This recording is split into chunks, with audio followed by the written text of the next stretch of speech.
Bonsoir Lucille. Bonsoir David, bonsoir à tous. Alors 5 questions précisément sur l'ICE. À quand remonte cette police, l'ICE? Contrairement à une idée reçue, ce n'est pas Donald Trump qui l'a créée. Oui, l'ICE, la police anti-immigration, a été créée précisément en 2003, après les attentats du 11 septembre.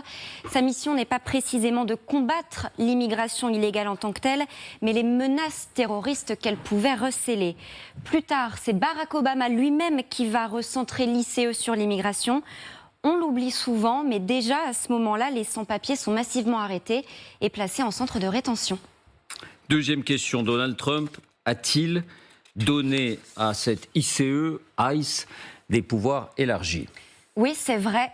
À l'origine, l'ICE est une police fédérale, donc au-dessus des États. Ses agents bénéficient à ce titre de la clause de suprématie comme les agents du FBI. Elle les protège lorsqu'ils agissent dans leurs fonctions officielles. Ce qu'a fait Donald Trump, c'est élargir ses champs de mission par un mandat administratif. C'est ce qui permet aujourd'hui à l'ICE d'interpeller à peu près n'importe qui sans avoir à se justifier. C'est légal, mais très controversé. Ce qu'a fait Donald Trump également, c'est lui donner une toute autre ampleur. Il a doublé les effectifs, réduit la formation de moitié, triplé le budget. Aujourd'hui, ces hommes sont 22 000, armés jusqu'aux dents, fusils d'assaut, pistolets automatiques, camouflés, masqués, casqués. Et pour beaucoup, ils ont l'apparence d'une milice, y compris au vu de celui qui les dirige de fait, Gregory Bovino. Le voici, c'est un ancien garde-frontière proche de Donald Trump, tempe rasé, allure martiale. Certains évoquent même un Prigogine à l'américaine qui parle de terrorisme lorsqu'il évoque les 2 victimes de l'ICE. Troisième question, pourquoi Trump les a-t-il dépêchés, ces agents de l'ICE, alors que cet État, le Minnesota, n'est pas considéré comme abritant beaucoup d'immigrés clandestins? Eh bien, c'est là qu'il y a un soupçon. Le Minnesota est profondément démocrate. Son gouverneur, Tim Walz, a été le colistier de Kamala Harris. Et cet État a été le théâtre d'une énorme affaire de fraude sociale. Près d'1 milliard de dollars d'aide, d'argent public détourné pendant le Covid et par l'intermédiaire d'associations. Une centaine de personnes arrêtées, dont la plupart d'origine somalienne mais de nationalité américaine. Sauf que l'ICE n'a rien à voir là-dedans. Pour vous donner une idée, cela reviendrait en France à mobiliser la police aux frontières pour régler une affaire de fraude à la Sécu. Quatrième question, que se passe-t-il désormais à chaque tentative d'interpellation?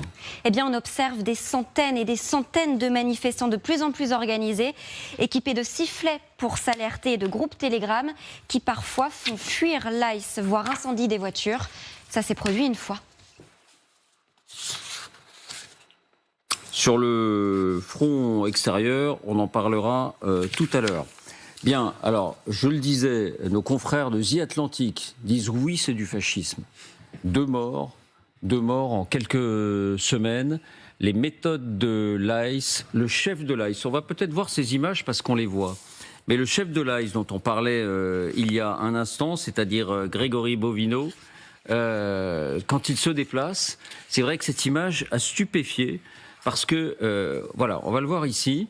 Et il se rend en visite donc à Minneapolis et regardez le déploiement.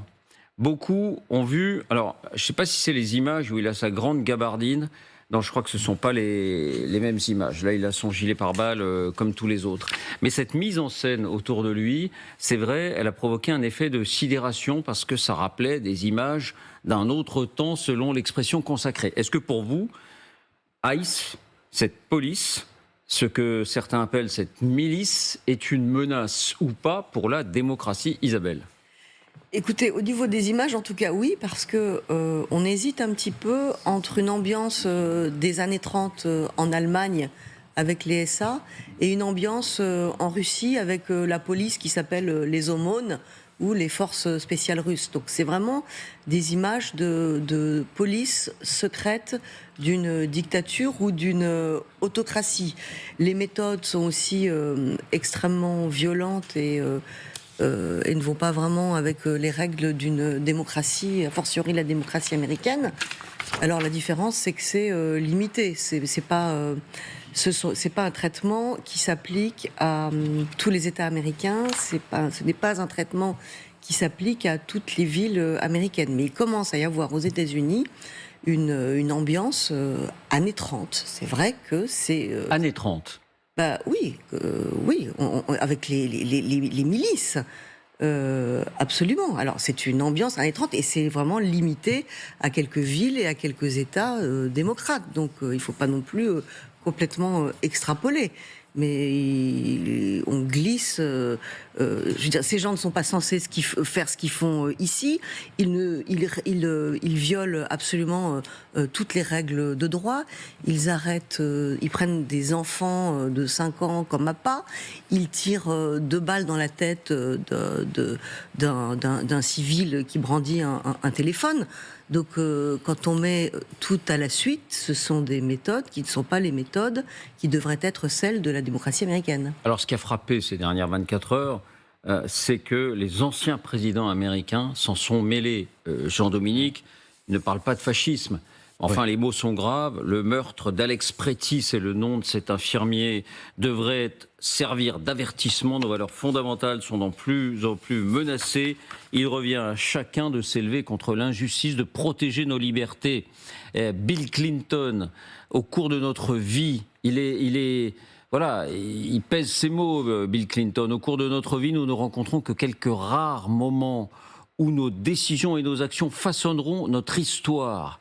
Celui-ci en est un. Il appartient à tous ceux d'entre nous qui croient en la promesse de la démocratie américaine de se lever, de s'exprimer. Est-ce qu'on est, avec l'ICE, dans une sorte d'avant-garde de ce qui serait un fascisme ?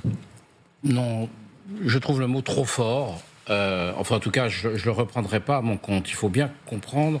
Donc, évidemment, il y a eu 2 grosses bavures, avec 2 assassinats qui n'aurait pas dû avoir lieu. Il y a un problème avec l'ICE, cette police, et une autre police qui est engagée, d'ailleurs, qui est plutôt elle qui est mise en cause, qui est la Border Police, dans ce cas-là, qui sont des gens formés à toute allure, mal recrutés, mal formés, mal encadrés. Donc il y a un problème de force de police, clairement. De là à en conclure au fascisme ou au nazisme, non, il faut bien comprendre qu'il y a une bataille politique absolument incroyable qui se déroule dans cette ville de Minneapolis. Pourquoi ? Il y a des États, des villes américaines qui se définissent eux-mêmes, parce qu'ils sont de gauche, parce qu'ils sont démocrates, comme des sanctuaires. C'est le terme qu'ils emploient. Chez nous, n'oublions pas que nous sommes un système fédéral où la police dépend des municipalités et des États pour l'essentiel. Et ces sanctuaires disent « nous ne collaborerons pas avec les autorités fédérales pour la traque, chasse, l'arrestation des immigrants illégaux. » Donc, Minneapolis, c'est ça le symbole. Minneapolis est une ville dont le gouverneur de l'État du Minnesota était le candidat à la vice-présidence de Kamala Harris. Tim Walz. C'est une ville, c'est une région qui abrite notamment une personnalité politique célèbre aux États-Unis qui s'appelle Ilham Omar, qui est une femme d'origine somalienne. Il y a une forte communauté somalienne. Chez nous, cette femme, elle serait à LFI. Elle est d'extrême gauche, elle porte le voile, elle est très anti-israélienne. Donc, il y a une bataille. C'est un symbole. C'est la ville de George Floyd, le gars qui a été assassiné en 2020. Donc, ça se cristallise là parce que c'est un symbole. Jean-Dominique, ce qui frappe malgré tout, c'est les commentaires, en l'occurrence, parce qu'il y a une bataille des dirigeants de ces polices, mais de Donald Trump aussi, sûr. qui a dit dans un premier temps, ceux qui sont morts sont des terroristes. Bien les images montrent l'inverse. Ils inversent d'un côté des gens qui vous disent c'est le fascisme et de l'autre côté qui vous disent c'est des terroristes. Tout ça est évidemment exagéré et ça arrive parce qu'il y a dans cette ville un énorme scandale, Lucille en parlait, de fraude sociale qui porte sur des centaines de millions de dollars et qui vise en particulier la communauté somalienne. Donc tout est réuni pour que ce soit une énorme histoire et donc chacun se polarise. Le fascisme, le terrorisme, c'est évidemment pour moi dans les deux cas totalement excessif. Parlons précisément de ce procès en fraude sociale. Il y a un influenceur trumpiste de stricte obédience qui s'appelle Nick Shirley qui a diffusé en décembre dernier une vidéo devenue virale accusant précisément la communauté somalienne de frauder en détournant des fonds censés financer des centres d'accueil pour enfants orphelins. Eh bien, il a été démontré que cette vidéo était totalement mensongère. Mais précisément, ça se passe à Minneapolis, dans le contexte que Jean-Dominique vient de décrire. Comme l'auteur du papier de The Atlantic, qui s'appelle Jonathan Rauch, moi je rechigne en général à oser des analogies historiques hasardeuses.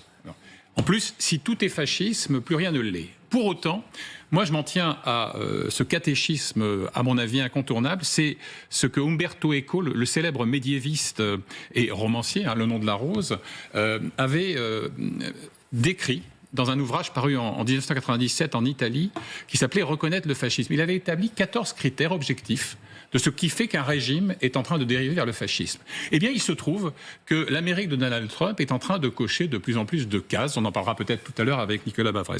Lui, Rauch, donne d'autres critères, mais qui sont tout aussi pertinents. Glorification de la violence, confusion de la force et du droit, dévoiement des élections, politisation des forces de l'ordre, déshumanisation des victimes, asservissement de la justice et des médias, etc., etc. Le vrai problème de l'ICE, et je m'arrêterai là-dessus, c'est évidemment ce qui a été évoqué par Lucille tout à l'heure. On recrute à tour de bras et à peu près n'importe qui, y compris des happy triggers, comme on dit en anglais, c'est-à-dire des dingues de la gâchette. Il y a une formation qui a été réduite, on l'a souligné. Il y a des pubs, des publicités géolocalisées près des bases militaires, des clubs sportifs et des stands de tir ou des salons d'armes. Donc on cible évidemment un public, et notre consoeur Claude Guibald de France Inter détaillait ça ce matin. Elle expliquait que sur la page d'accueil de l'ICE, vous avez un oncle Sam qui émet son message en lettres capitales, c'est très trumpiste comme méthode. L'Amérique est envahie par criminels et prédateurs, elle a besoin de vous pour les chasser. Et enfin, et vraiment je m'arrête là, l'allusion et la référence à Prigojine n'est pas totalement, à mon avis, incongrue. Il y a un côté Wagner dans la police. Écoutez, on se souvient de Prigojine, donc qui allait recruter des mercenaires pour sa milice Wagner dans les prisons et les pénitentiaires russes. On n'en est pas là. Mais enfin, il n'y a aucun diplôme requis. Et pour l'anecdote, une journaliste américaine qui travaille pour Slate a réussi à se faire recruter alors qu'elle n'avait aucune référence, aucune expérience et qu'elle avouait avoir beaucoup pratiqué le cannabis. Donc il y a un vrai problème de formation, de recrutement, et c'est là qu'est sans doute le péril. Nicolas Richoux. Oui, je pense. Alors, je suis d'accord avec vous deux. En fait, il y a une dérive qui est assez inquiétante aujourd'hui dans ce qui se passe, véritablement, parce que les images qu'on a vues, alors elles sont peut-être isolées, c'est peut-être pas le comportement de l'ICE sur tous les États-Unis. Enfin, c'est quand même des images de chemise brune dans les années 30. Donc ça frappe véritablement quand des gens commencent à être tués. 10 coups de feu quand même, hein. Il avait plus son arme, 10 coups de feu. Ça commence à être absolument important.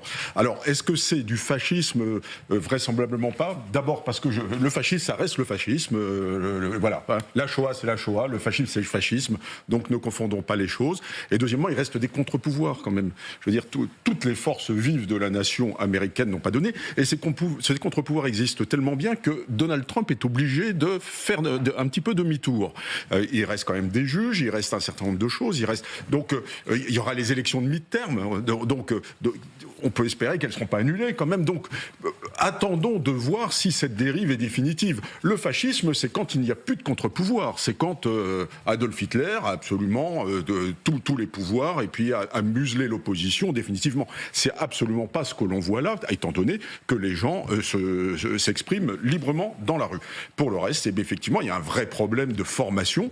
Ces gens-là, avec Huisman, en France, pour faire ça, il faudrait être officier de police, enfin avoir la compétence d'officier de police judiciaire.